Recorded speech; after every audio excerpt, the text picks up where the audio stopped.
Israel पर Hezbollah का जबरदस्त पलटवार देखने को मिल रहा है। लगातार हिजबुल्लाह की तरफ से हमले इजराइल पर हो रहे हैं। अब हमास इजराइल के लिए बड़ी मुसीबत नहीं रह गई है, बल्कि बड़ी मुसीबत धीरे धीरे हिजबुल्लाह बनता चला जा रहा है। किस तरह के हमले हुए हैं इजराइल पर, कहां कहां हमले हुए हैं, बातचीत करने के लिए मयंक मेरे साथ मेरे सहयोगी जुड़ गए। मयंक, जरा सबसे पहले ये बताइए, क्योंकि ये सबसे बड़ा हमला हिजबुल्लाह का अब तक इजराइल पर कहा जा रहा है, कहां कहां पर हमले हुए हैं और किस तरह की परेशानियों से इस वक्त इजराइल जूझ रहा है। बिल्कुल ठीक कहा आपने कि अगर हम माने तो ये पिछले कुछ महीने का सबसे बड़ा अटैक था जो कि हिजबुल्लाह ने उत्तरी इजराइल पे किया है। देखिए, अभी हमने देखा था कि 2 दिन पहले इजराइल ने दक्षिणी लेबनान में हिजबुल्लाह के 2 हथियारों के डिपो को निशाना बनाया था और वहाँ पे बड़ी तबाही की थी। उसके बाद हिजबुल्लाह ने ये जबरदस्त पलटवार किया है और जो उत्तरी इजराइल का इलाका है यहाँ पे बीती रात जो है 50 से ज्यादा रॉकेट्स जो है वो एक साथ दागे गए। अच्छा, इसलिए कहा जा रहा है अब तक का सबसे बड़ा बिल्कुल। हमला। और मैं आपको बताऊं कि ये जो है गोलन हाइट्स का इलाका है जो कि स्नोबर बेस कहलाया जाता है। और कहते हैं कि यहाँ पे जो है जो इजराइल की सेना है इसका ट्रेनिंग कैंप भी यहाँ पे है। बड़ी संख्या में यहाँ पे इजरायली सेना जो है वो हमेशा रहती है। अच्छा। और ये पूरे इलाके को आयरन डोम सिस्टम से प्रोटेक्ट भी किया जाता है। हाँ, ये सुना कि वहां पर हमेशा आयरन डोम इस सिस्टम पूरे इलाके रहता को है। प्रोटेक्ट करता है। हाँ। लेकिन उसके बावजूद जो है 50 से 60 रॉकेट बिल्कुल कुछ ही मिनटों के अंदर इस पूरे इलाके पे दाग दिए गए और जिसका बड़ा नुकसान जो है वो इजराइल पे देखने को मिला है। इजराइल के सेना के 2 बेस जो है उसमें तबाही हुई है। अच्छा। इसके साथ ही जो बहुत सारा रेसिडेंशियल एरिया है, जो रेसिडेंशियल बिल्डिंग्स हैं उस पे भी रॉकेट्स गिरे हैं। ये एक नई चीज जो है पिछले कुछ समय से देखने को मिल रही है कि जो आयरन डोम सिस्टम है इजराइल का वो थोड़ा सा फेल हो रहा है यहाँ पे। और बहुत सारे स्थानीय लोग भी मारे गए, ऐसा कहा जी, जा रहा है। और काफी बिल्कुल आग ऐसे आग बहुत ज्यादा। हाँ, ये विजुअल्स जो है इस तरह के हाँ। काफी सारे विजुअल इजराइल में जो है वो सोशल मीडिया पे भी शेयर हो रहे हैं और जो सामने भी आए मीडिया में, जिसमें कई रेसिडेंशियल इलाकों में आग लगी हुई दिखाई दी। तो बताया जा रहा है कि जो रॉकेट्स थे ये रॉकेट्स गिरने की वजह से जो है ये आग लगी है। और इसके अलावा जो है ये जो इलाका है गोलन हाइट्स का जो कि इजराइल के कब्जे में है, इस इलाके में बेसिकली ये इसको निशाना टारगेट किया गया था। और यहाँ पे बहुत सारी जगह पे इजराइल का जो एम्यूनिशन है, हथियार, गोला हाँ, बारूद जो हाँ। है वो भी इन इलाकों में कई जगहों पे था, उसको भी टारगेट करने की कोशिश की गई। अब देखिए इसमें जो है इसके बाद क्या हुआ कि जैसे ये हमले हुए और रात भर कई इलाकों में सायरन बजते रहे, लोगों को जो है वो शेल्टर होम्स में तुरंत जाना हाँ, पड़ा, हाँ। बंकर्स में जाना पड़ा। उसके बाद नेतन्याहू जो है गवर्नमेंट, इसके ऊपर भी इसकी भी तीखी आलोचना हो रही है। हाँ। और इजराइल के पूर्व प्रधानमंत्री हैं, उन्होंने याया लैपिड है नाम उनका, उन्होंने जो है खुद ये सवाल उठाए सोशल मीडिया पे, ये तक कह दिया कि भाई उत्तरी इजराइल जो है वो सरकार के हाथ से जा रहा है। बिल्कुल। तो इस प्रकार से आप देखें तो इजराइल की सरकार जो है वो खुद अपने ही लोगों की आलोचना का भी शिकार हो रही है, क्योंकि उत्तरी इजराइल में बहुत बड़ी संख्या में जो लोग हैं वो खौफ में हैं, उनके ऊपर हमले हो रहे हैं। तो मतलब हमेशा ये लगा रहता है कि कभी भी बहुत बड़ा युद्ध छिड़ हाँ, सकता है। बिल्कुल, अब रॉकेट्स जो है वो भी इजराइल में गिरने लगे हैं, रेसिडेंशियल इलाकों को निशाना और बनाया जा अब रहा है। तो ये भी कहा जा रहा है कि इजराइल हमास ज्यादा खतरा इजराइल के लिए नहीं है, बल्कि ज्यादा खतरा अब हिजबुल्लाह से है, क्योंकि उसके हाँ। रॉकेटों से है। वो लगातार बरस रहे हैं इस वक्त इजराइल देखिए, पर। आप देखें तो पिछले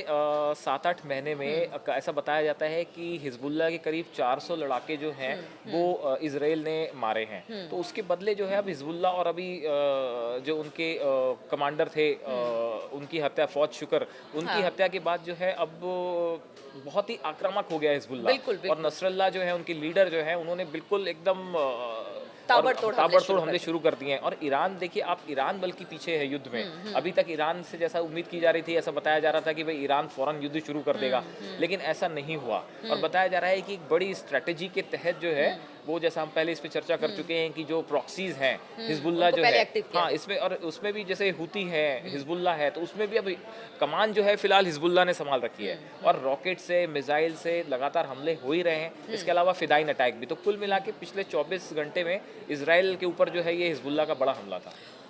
और खबर ऐसी भी आ रही है मयंक कि चूंकि अगर ईरान की बात की जाए, ईरान शांत है, अपने प्रॉक्सीज को आगे कर रहा है, लेकिन ईरान के सामने भी एक लक्ष्य है, एक परमाणु संपन्न हाँ, देश बिल्कुल बनने का बिल्कुल कह रहे बिल्कुल। हैं। उसी को लेकर उसने अपना एक टारगेट सेट किया है, और उससे पहले ईरान नहीं चाहता कि किसी तरह का हमला हो या किसी तरह का ये युद्ध हो। आपने बिल्कुल सही बात कही। अमेरिका के सांसद हैं माइक टर्नर, इन्होंने जो है वो एक बात कही है। इन्होंने ये कहा कि ईरान जो है वो इसी साल 2024 में ही दिसंबर तक जो है वो खुद को परमाणु संपन्न देश घोषित कर सकता है।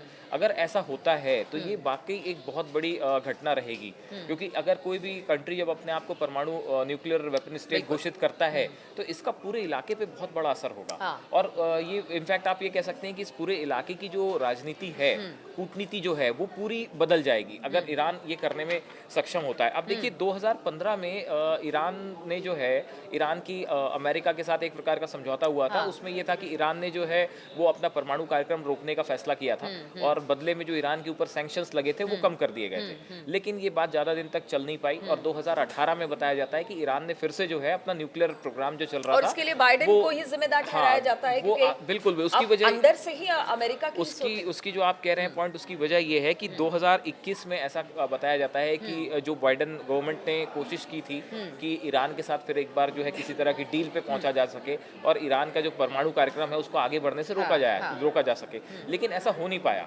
और ऐसा कहा जा रहा है कि ये डील नहीं हो पाई, इसकी वजह से जो है ईरान का गुपचुप तरीके से ही सही बट ईरान का जो न्यूक्लियर प्रोग्राम है वो लगातार कंटिन्यू हो रहा है। अब देखिए अगर ईरान अपने आप को परमाणु केपेबल स्टेट अगर घोषित कर देता है, उसके बाद देखिए ये पूरा इलाका जो है, इसराइल के पास न्यूक्लियर बॉम्ब है, ईरान अपने आप को परमाणु संपन्न घोषित कर दे, दोनों के पास बैलिस्टिक मिसाइल्स हैं, वहाँ पे जो है वो रेड सी में और ओमान की खाड़ी में अमेरिका के वॉरशिप्स खड़े हुए हैं जिसमें मिसाइल्स हैं, न्यूक्लियर केपेबल मिसाइल्स हैं।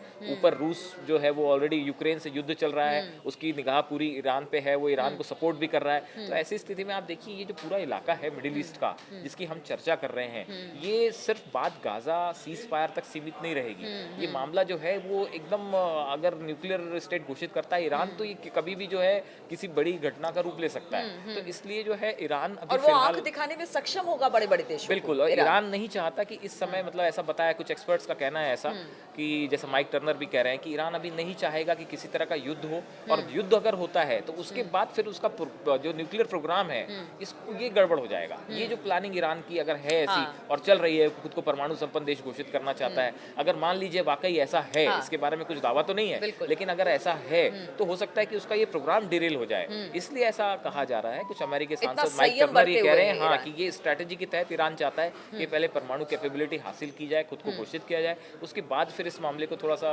डील अच्छा, अब ये भी है कि चूंकि अब देखिए किस तरह से हिजबुल्ला उत्तरी इजराइल में हमला कर रहा है, दूसरी तरफ खबर ये भी आई है कि गजा में जो इजराइल के जो बंधक थे उनमें से कुछ बंधक मार दिए गए हैं और इजराइल की जो सरकार है उसने इस बात की पुष्टि की है।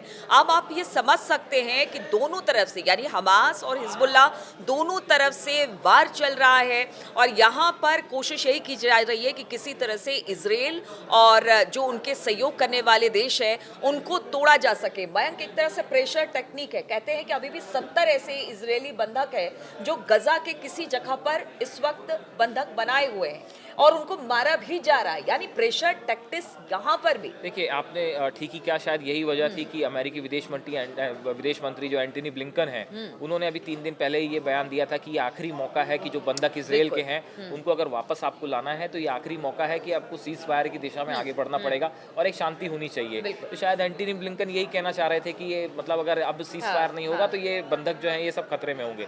तो देखिए कुल मिला के अब जो सिचुएशन है वो ऐसी बनी हुई है कि एक तरफ इसराइल जो है वो गाजा को लगातार निशाने बना रहा है, हम हर दूसरे दिन देखते हैं कि वहाँ पे कोई बड़ा अटैक हो रहा है ना, लोग मारे जा रहे हैं। तो इसराइल अपनी तरफ से तो जो एग्रेशन बरत रहा है वो तो जारी ही है। अब दूसरी तरफ जो ये सीज फायर अब है कि इजिप्ट में जो काहिरा में मीटिंग होनी है उससे क्या निकल के आता है, वो कितना हमास उससे संभव मतलब समझौता करने को राजी होगा, एग्री करेगा, कितना नेतन्याहू तैयार होंगे, कितना हिजबुल्ला और ईरान जो है इसको लेके क्या महसूस कर रहा है। एक खबर और आ रही है कि जो अमेरिकी विदेश मंत्री आए थे उन्होंने कहा कि एक पॉइंट पर इजराइल मान गया, हालांकि वो बिंदु क्या है उस पर बात नहीं हो रही है, लेकिन कोशिश यही की जा रही है कि हमास को मना लिया जाए। तो लग रहा है कुछ पॉसिबिलिटीज दिखाई दे रही है, क्योंकि इन सब हमलों के बीच में इजरायली बंधक मारे जा रहे हैं, हमास हिजबुल्ला की तरफ से लगातार अटैक कर रहे हैं, इन सब देखिए के आप बीच में आप कुछ जो शांति बात वार्ता आप कुछ जो दिखाई दे हाँ रही है ये जो क्या? आप बात कह रही हैं, देखिए अब बात कहाँ आके फंस जा रही है कि नेतन्याहू का कहना है कि भाई सीज फायर की जिम्मेदारी हमास के ऊपर है। हाँ, वो दोनों एक दूसरे पे सिनवार तय करें, जो हमास के लीडर हैं याया सिनवर, वो तय करें कि सीज फायर वो चाहते हैं कि नहीं चाहते। दूसरा जो हमास का कहना है ऐसा है कि ये जो है नेतन्याहू इसमें अपनी नई शर्तें रख देते हैं हर बार, इसलिए समझौता नहीं हो पा रहा है। तो अब देखिए कुल मिला के ये जो दोनों पक्ष हैं इनके बीच में अगर किसी समझौते पे पहुंचना है तो एक बात तो ये तय है कि दोनों को थोड़ा थोड़ा पीछे हटना पड़ेगा। हाँ, हर रात की सुबह, यानी कि हर रात मिसाइल से हमले होते हैं, लेकिन सुबह होते होते माहौल गर्मा जाता है। जो पीस की बात हो रही है, मध्यस्थता की बात हो रही है, वो कहीं दिखाई नहीं देती है, लेकिन फिर कोशिश की जा रही है। लेकिन ये कोशिश जो है वो कितना रंग लेकर आती है, और क्या कोई बीच का रास्ता निकलता है, या इसी तरह से प्रॉक्सी वॉर चलता रहेगा और जो लोग हैं वो यहाँ के मारे जाते रहेंगे। इस खबर पर लगातार हमारी नजर बनी रहेगी। आप बने रहिए हमारे साथ।